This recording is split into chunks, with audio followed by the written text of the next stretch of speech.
¿Cómo se han sentido? Diego, ¿cómo te has sentido? Bien, ¿Sí? bien, con algo complicado, pero bien. Sí, complicado, ¿por qué, Diego?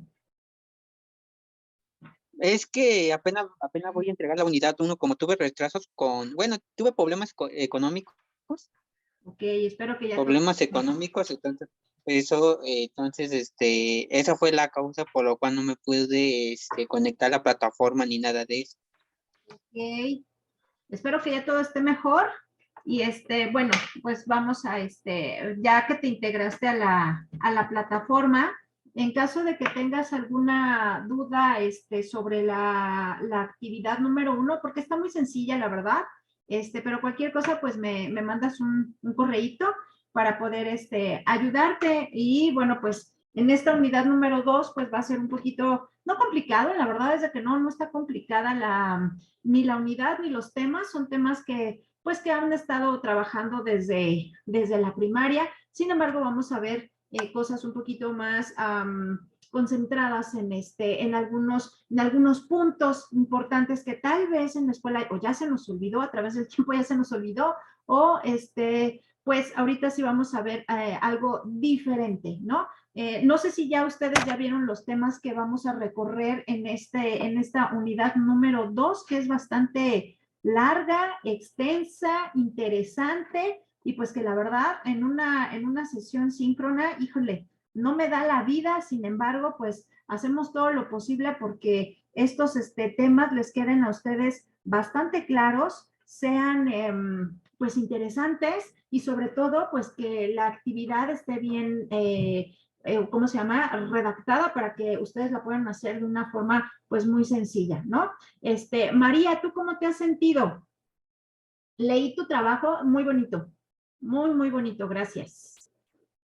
Tu participación, María. Muchas gracias, profesora. Bien, de hecho, pues como les comenté, a mí sí me gusta mucho el tema. Yo lo he leído aparte, aunque no tuviera que hacer trabajos escolares, pues lo he leído porque me gusta.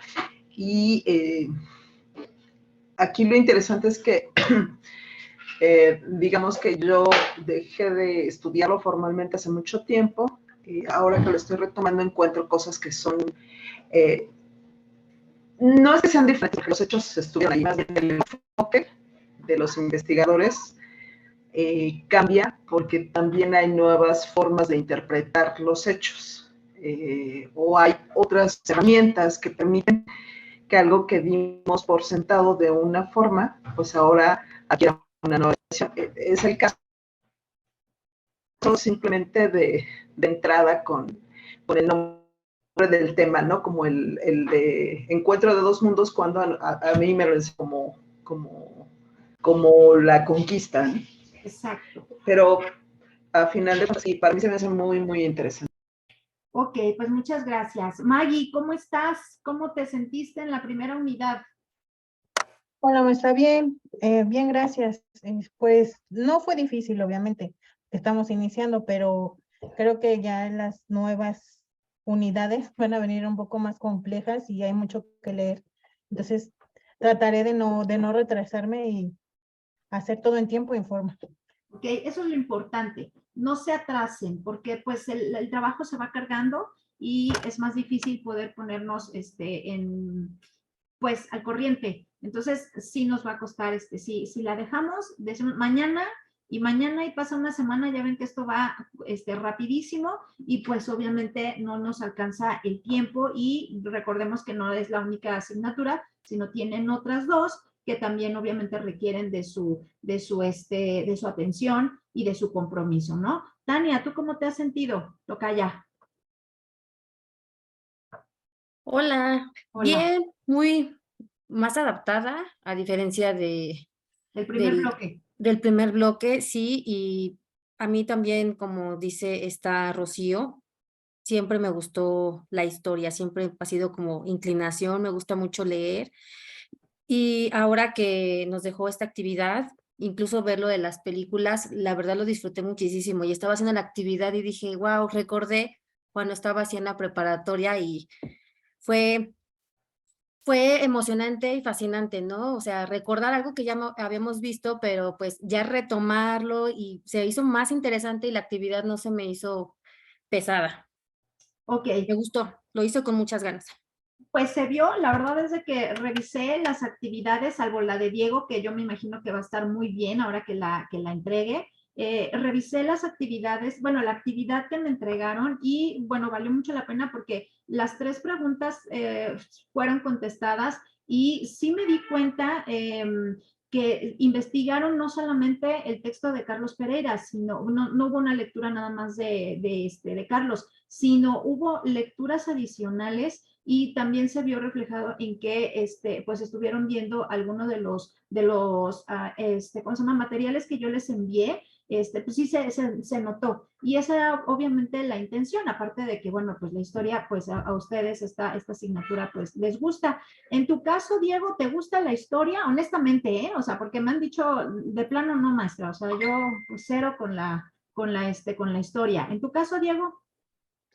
Pues sí me gusta la historia porque, bueno, para eso elegí, yo pensé que, bueno, al momento de elegir la licenciatura, pensé que nada más íbamos a ver como negocios, pero sin embargo, la historia no me apego mucho a ella, o sea, no, casi no me gusta, pero sí me gusta, antecedentes importantes de cómo, cómo de entre las guerras, la crisis de los misiles, porque es como, son como tratados en los cuales a mí me interesó mucho de cómo llegaron a esos acuerdos para que se solucionara ese conflicto. O sea, a mí me interesa mucho antecedentes, sin embargo, no me gusta estudiar mucha historia, no me gusta mucho.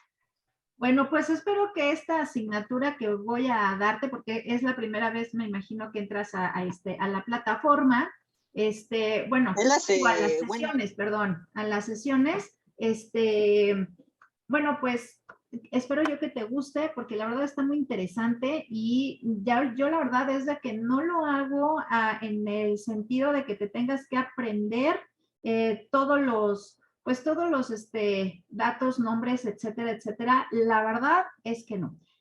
Yo lo que pretendo es que pues tú tengas una visión diferente de lo que significa la historia, ¿va? Ese es mi propósito. de hecho, Perdóname, bueno, Diego. de hecho, pues sí me interesa la materia que he visto, porque he visto de cómo me puedo yo superar en medio de reflexión, de averiguar con mis propias palabras, un trabajo en lo cual se exprese lo que yo estoy expresando, lo que yo aprendí. O sea, es eso lo que a mí me encanta de las asignaturas, o sea, que me den como mi punto de vista, en lo cual yo pueda mejorar esos puntos importantes sobre un trabajo. Por eso, bueno, a mí me interesa esto mucho y la verdad está buena estas materias que hemos tomado. Muy bien, Diego. Pues entonces me voy a dar cuenta ahí en tus actividades que obviamente te gusta, que todo esto obviamente se va a reflejar.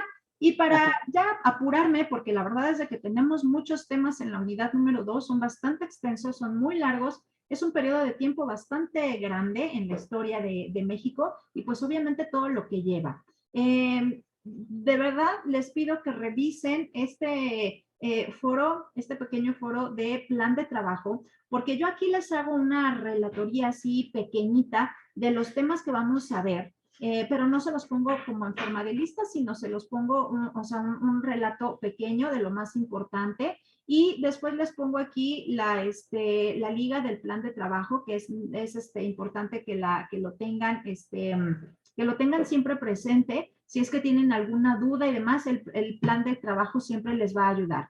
Y como siempre, les voy a compartir algunos enlaces que tienen que ver con cada uno de los temas de la unidad número 2.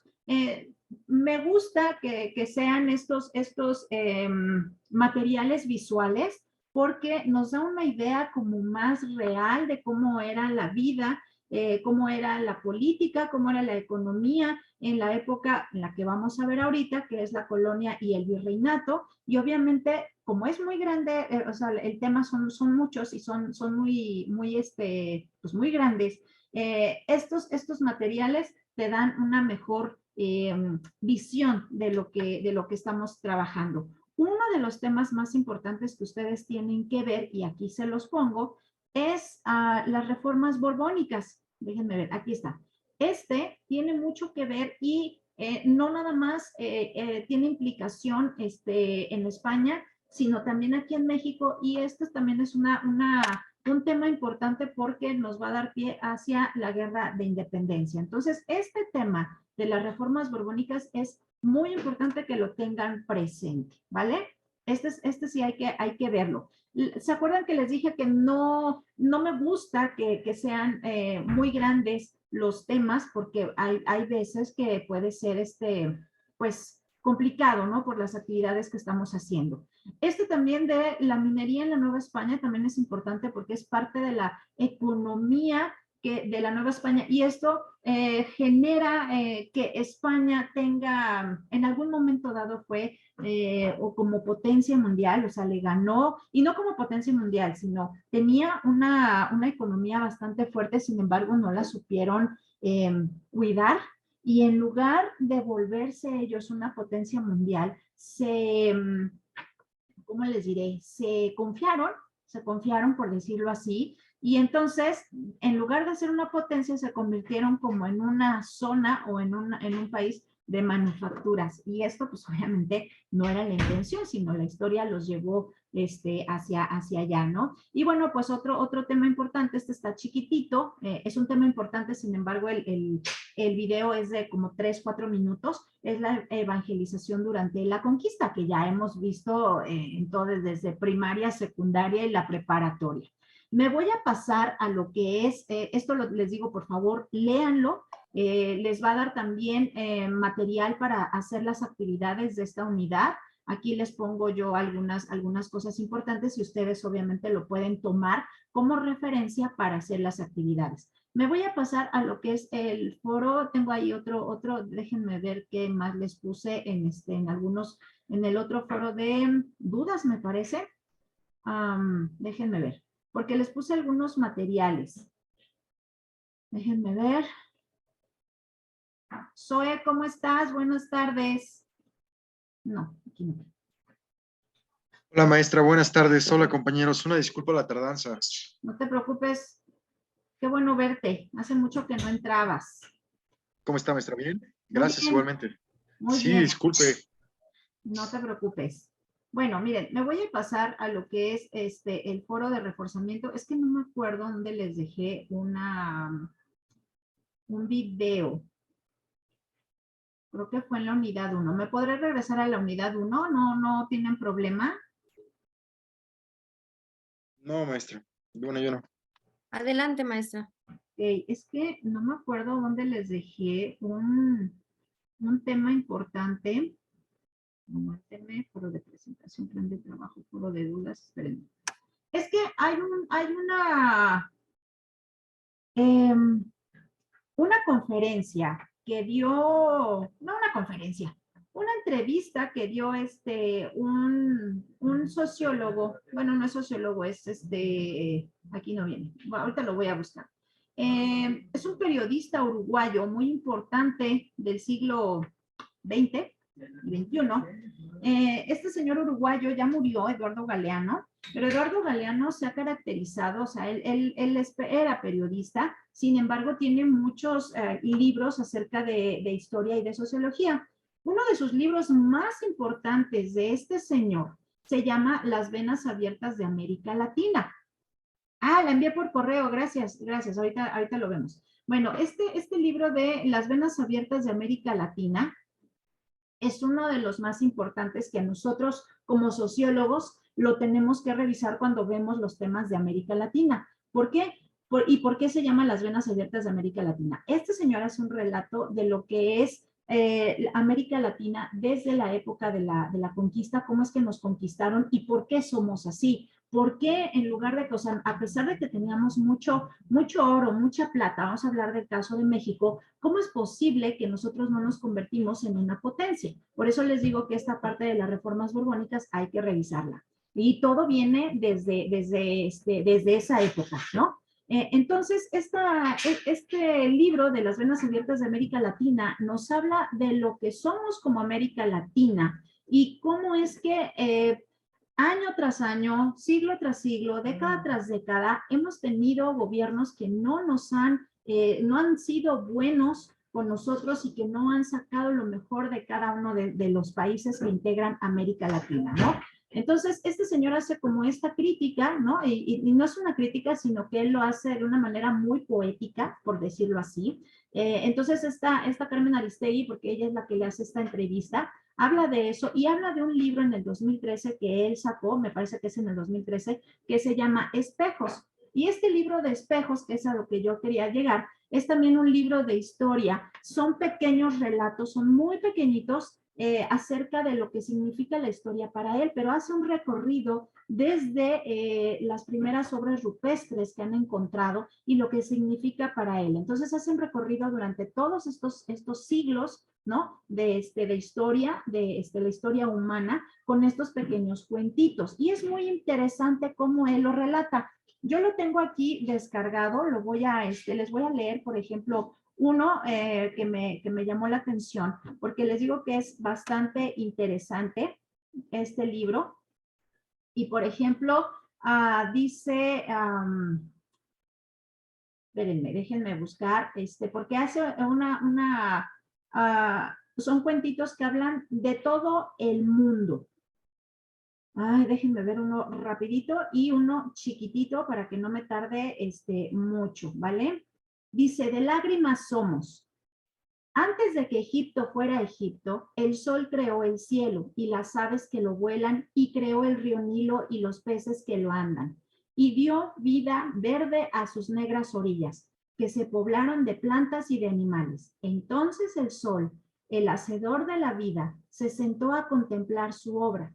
El sol sintió la profunda respiración del mundo recién nacido que se abría ante sus ojos y escuchó sus primeras voces. Tanta hermosura dolía. Las lágrimas del sol cayeron en tierra y se hicieron barro. Y ese barro se hizo gente.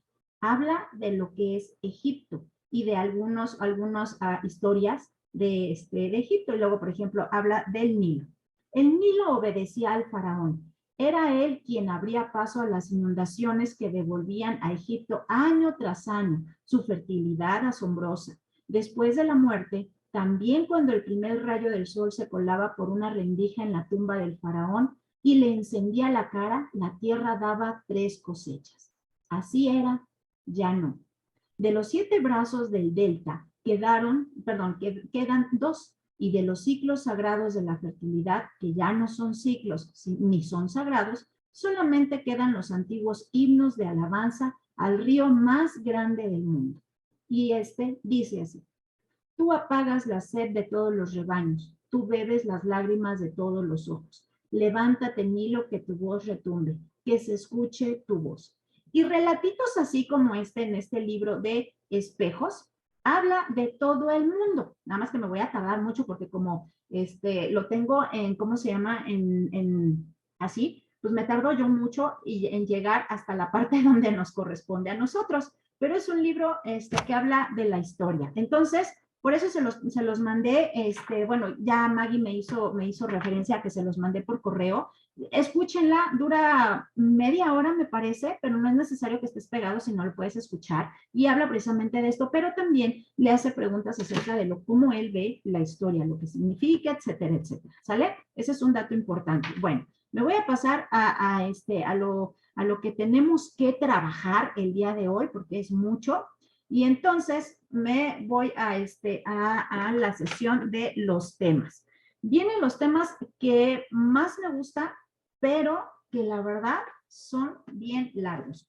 Pero voy a empezar en cómo Hernán Cortés comenzó a organizar este nuevo mundo que le dieron en las manos prácticamente, ¿no? Cuando ya lo tuvo, dijo, y de repente, ¿y cómo voy a hacer para organizar todo esto? Pues bien fácil. Bueno, él se autonombró como gobernador el justicia mayor y el capitán general del ejército que tenía en ese momento. ¿Sí se acuerdan que les dije cuántos hombres traía en un principio antes de la conquista, cuando llegaron aquí? ¿Sí se acuerdan o no les dije nunca? ¿No les dije? No, creo que no lo mencioné. No, Bueno, no lo mencionó. Zoe, a ver, tú dime. 50 personas. No, fueron 300 personas. 300 personas venían con él y entonces ese era el coraje de los aztecas, porque decían, ¿cómo es posible que no pudimos con 300 personas si nosotros somos miles? ¿No? Entonces, bueno, eso es una interrogante que tenemos aquí en la historia y pues es bastante frustrante decir, ¿cómo es posible que 300 personas y nosotros, cómo es posible que quedamos así? Pero bueno, vamos a trabajar. Ahí ya se me fue esto. Ahí se ve, ya se ve otra vez la unidad número 2. ¿Sí la ven? Sí, se ve. Ok, se me había ido, pero bueno. Bueno, entonces vamos a ver cómo lo ordenó.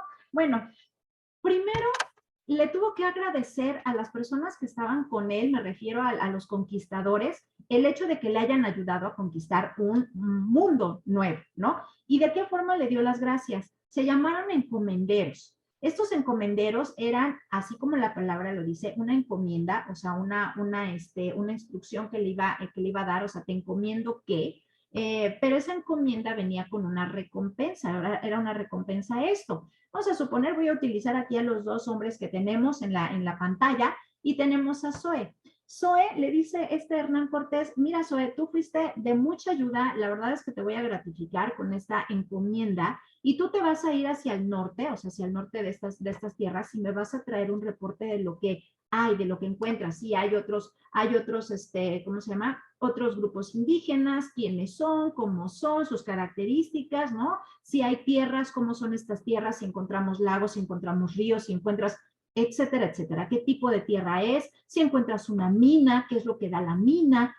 Mil cosas. Entonces Zoe agarraba a un sacerdote que se iba obviamente con él, porque la encomienda del sacerdote también era, pues obviamente, evangelizar a la gente, a los grupos indígenas y tenía que irse con ellos y algunos indígenas para que tuvieran, obviamente, pues alguien con quien entablar, obviamente, las traducciones, ¿no? Que fueran sus traductores y que además también les sirvieran, porque quién iba a cargar todo, quién iba a cargar todas las cosas que llevaban. Entonces, bueno, Zoe se iba a recorrer las tierras y encontraba, pues, cosas diferentes, ¿no? Miles de cosas. Y entonces, Hernán Cortés le decía, cuando llegues a esas tierras y ya me digas o me des un reporte y demás, pues te vas a quedar a cargo de esas tierras. No son tuyas, son de la corona. Sin embargo, lo que saques de las minas, una parte va a ser tuyo, el 10%, y todo lo demás se va a España.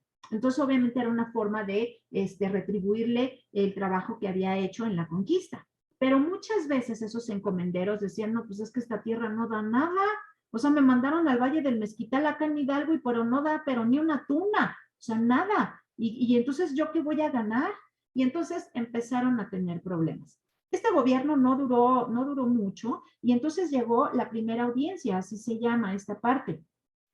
Esta primera audiencia estaba dirigida por uno de los primeros conquistadores también, Nuño Beltrán de Guzmán, y duró de 1529 a 1531. No duró mucho tiempo. Y las instrucciones eran exactamente las mismas, ¿no? Pacificar a la Nueva España, la indagación para informar sobre lo sucedido a la corona, ¿no? Todo lo que sucedía aquí en la Nueva España, la representación de intereses hacia la corona, la revisión y gratificación de los primeros pobladores conquistadores ya de aquí de México, vigilar el cuidado y protección de la población indígena, porque los sacerdotes obviamente se dieron cuenta, ¿no?, que los indígenas tenían alma, dijeron, no, es que ellos sí son como nosotros, o sea, no los maltraten tanto, ¿no? Ellos tienen alma. Entonces decían, ajá, y luego, ¿quiénes son los que van a trabajar? ¿Quién va a trabajar la tierra? ¿Quién va a trabajar en las minas? ¿Quién va a construir los edificios, ¿cómo se llama? Bueno, las casas de nosotros. ¿Quién va a hacer todo esto? Entonces, por muchos años estuvieron así los indígenas, obviamente siendo explotados por los españoles, pero después llegan a México grandes grupos de negros.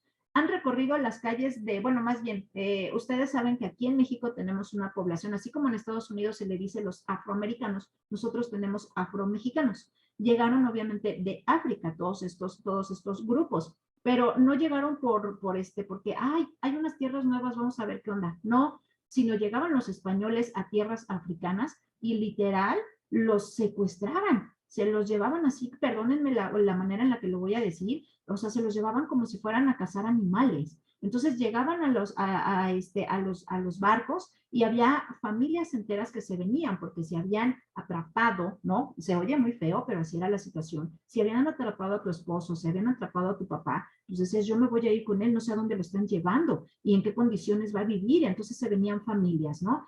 Aquí eran vendidos esos negros. Y obviamente, pues los sacerdotes decían, sí, esos negros también, o sea, no hay problema, ellos pueden trabajar, son gente dura, recia y demás. Entonces, en toda la zona que nosotros conocemos como la zona de Veracruz, hay mucha gente negra también en la zona de Guerrero. Hay una población bastante grande de negros, ¿no? Y después, obviamente, las castas ya empiezan, ahorita les voy a decir cuáles son las castas, qué son las castas, y empieza esta combinación de razas, ¿no? Bueno, entonces, eran estas las instrucciones de esta primera audiencia. Cuando termina esta primera audiencia en 1531, llega otro, pero está dirigida por eclesiásticos y por juristas, personas que se dedicaban a todo este tema de las leyes. Este empieza en 1531 y termina en 1535 y las instrucciones y las encomiendas eran exactamente las mismas. Vigilar el cuidado y protección de los indígenas, restaurar el orden y la paz en la Nueva España, disminuir el poder de los encomenderos, porque los encomenderos ya decían, a ver, si yo tengo esta tierra, ya es mía, y entonces yo voy a hacer pues que prolifere, y entonces a veces se pasaban de listos y a la población indígena la explotaban de más.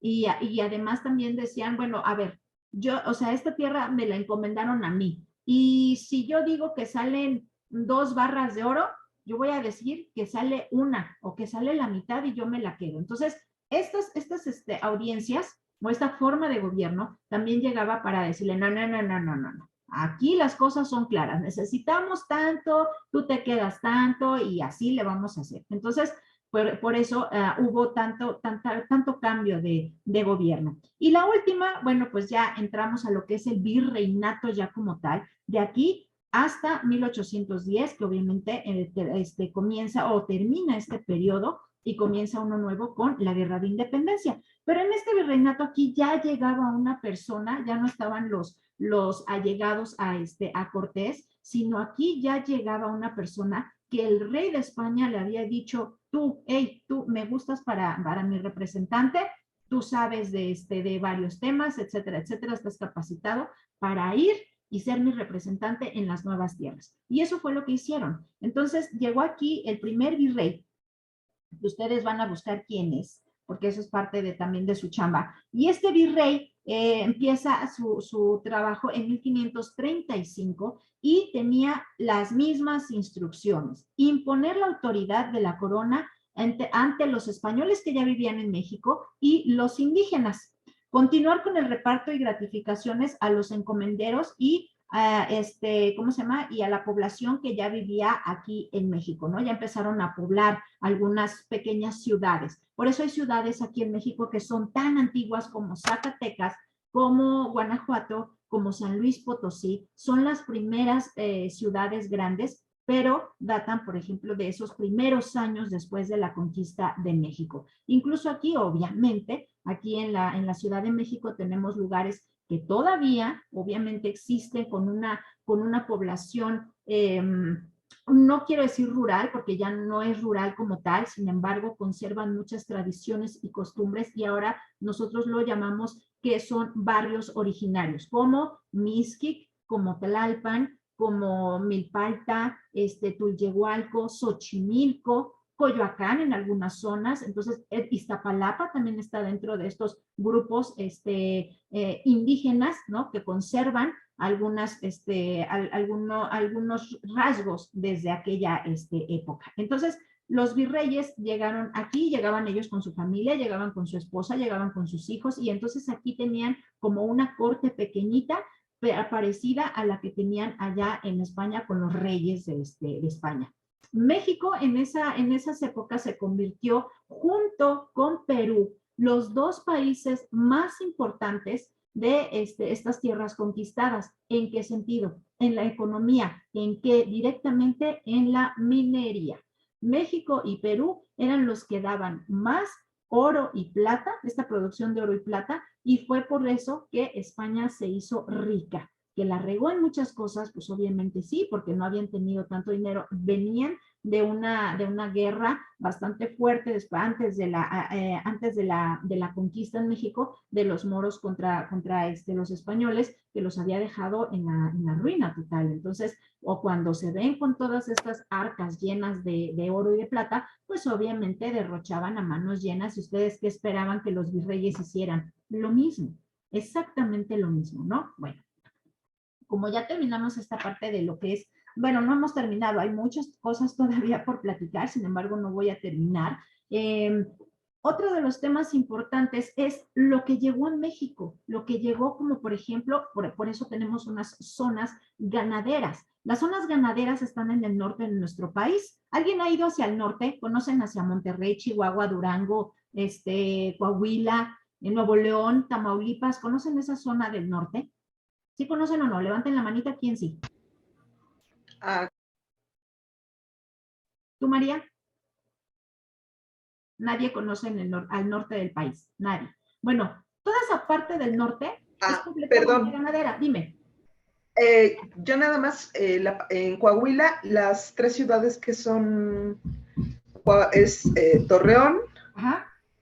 es que son Lerdo, Torreón, Lerdo y la otra. Es que son 3 que están pegaditas, lo que es la comarca lagunera. Ah, ya, la comarca lagunera, que colinda también con Durango. Sí, exactamente, porque una de las 3 ciudades está en Durango y las otras 2 están en Coahuila, pero no me acuerdo ahorita del nombre. Es Torreón, es Lerdo y es la otra. La otra. La otra. Bueno, sí, toda esa zona es ganadera. Coahuila, Chihuahua, Durango, Sonora, Nuevo León, por eso tienen las mejores carnes. Todo el mundo cuando va al norte siempre dice, tráeme un portafolio de carne. Ustedes se imaginarán que es un portafolio así como los que usan los de las oficinas. No, es una caja cuadrada que tiene carne congelada. No es barata, porque la verdad no son baratos esos productos, dado que la carne es buenísima, pero es buenísima. Les voy a contar algo. Siempre lo cuento porque la verdad es que la gente a veces no me cree. La carne es tan buena que les voy a contar una anécdota que le pasó a uno de mis tíos. Uno de mis tíos llegó allá a Saltillo, mi mamá no estaba y a mí me dejó, yo tenía como unos 16 años más o menos, yo vivía allá en Saltillo, no soy de allá, pero viví mucho tiempo allá. Y el chiste es de que mi mamá se fue, no sé a dónde, no sé, creo que al súper, y me dijo, Tania, vigilas por favor la carne del perro, ¿no? De Misha. Así se llamaba mi perro. Y entonces le dije, sí, y yo estaba haciendo tarea en la cocina. Llegó mi tío de la Ciudad de México y llegó del aeropuerto y él esperaba, obviamente, pues hay hambre, pues algo de cenar. Entonces, pues yo tenía 16 años, a mí lo único que me importaba era hacer mi tarea y se acabó. Y entonces me dice, ay, hija, ¿no tienes algo de comer? Le digo, no, pero ahorita viene mi mamá, de hecho te fue a comprar unos tacos y no sé qué, no sé cuánto para que cenes. Ok, tía, ok, y yo seguía haciendo mi tarea. De repente dije, ay, la comida de perro, la apagué. Se me fue el rollo, me subí, empecé a escuchar música y demás, pero yo ya le había pagado a la comida. Y entonces bajo y dije, ay, le voy a quitar la tapa para que se vaya enfriando más rápido, ¿no? Y le pueda ayudar de cenar a mi perro. Y entonces cuando bajo, la primera escena fue que mi tío se estaba calentando unas tortillitas y ya le había puesto carnita de la del perro y ya estabas con el taco así. Yo, no, pero él ya se había comido como 2. Y yo, no, tío, ¿qué estás haciendo? Y dice, ay, hija, es que ya la verdad es que tenía mucha hambre y tu mamá no llega. Y pues vi aquí esta carnita molida y yo así de, es la comida del perro. Y entonces me dice, pero está bien, está mal. Le dije, pues está bien, o sea, es la comida del perro, pero es o sea, no te lo puedes comer, o sea, no. Y así lo vendían allá. Había, como ahora aquí en México, ya en la Ciudad de México se está haciendo como muy famoso estas boutiques, ¿no? Porque así lo lo manejan, donde te venden carne de res, de cerdo, hay varias, tiene varios nombres, no recuerdo ahorita una, pero tú entras así todo muy elegante, así los refrigeradores y demás, tú eliges la carne. Bueno, lo mismo era allá. Y entonces había unos paquetes, ¿no? Al vacío, que decía Supercan, así, y entonces era todo el desperdicio de la carne, ¿no? Los cueritos, el pellejito, todo lo que quedaba, lo vendían así. Y entonces eso era lo que le dábamos a mi perro. Pero tan rica era la carne, tan rica es la carne, que mi tío de verdad que no se dio cuenta. O sea, nunca le hizo daño ni nada, pero no era carne echada a perder, nada, pero era el desperdicio de la carne. Entonces, imagínense qué tan rica es la carne en el norte. Yo cuando llegué aquí, nuevamente a la Ciudad de México, dije, yo jamás vuelvo a probar un bistec de aquí de la Ciudad de México, porque decía, esto parece suela de zapato, gracias, no quiero. Entonces, toda esa zona es ganadera, son los mejores cortes que podemos llegar a tener, para que me entiendan. Pero también llegaron gallinas, llegaron patos, llegaron cabras, llegaron borregos, eso no lo teníamos aquí. Se me va a acabar, ¿qué les parece si me salgo y volvemos a entrar? ¿Les parece bien? Sí, sí, profesor. Sí, maestra, estoy bien. Sale, ahorita los veo. Bye.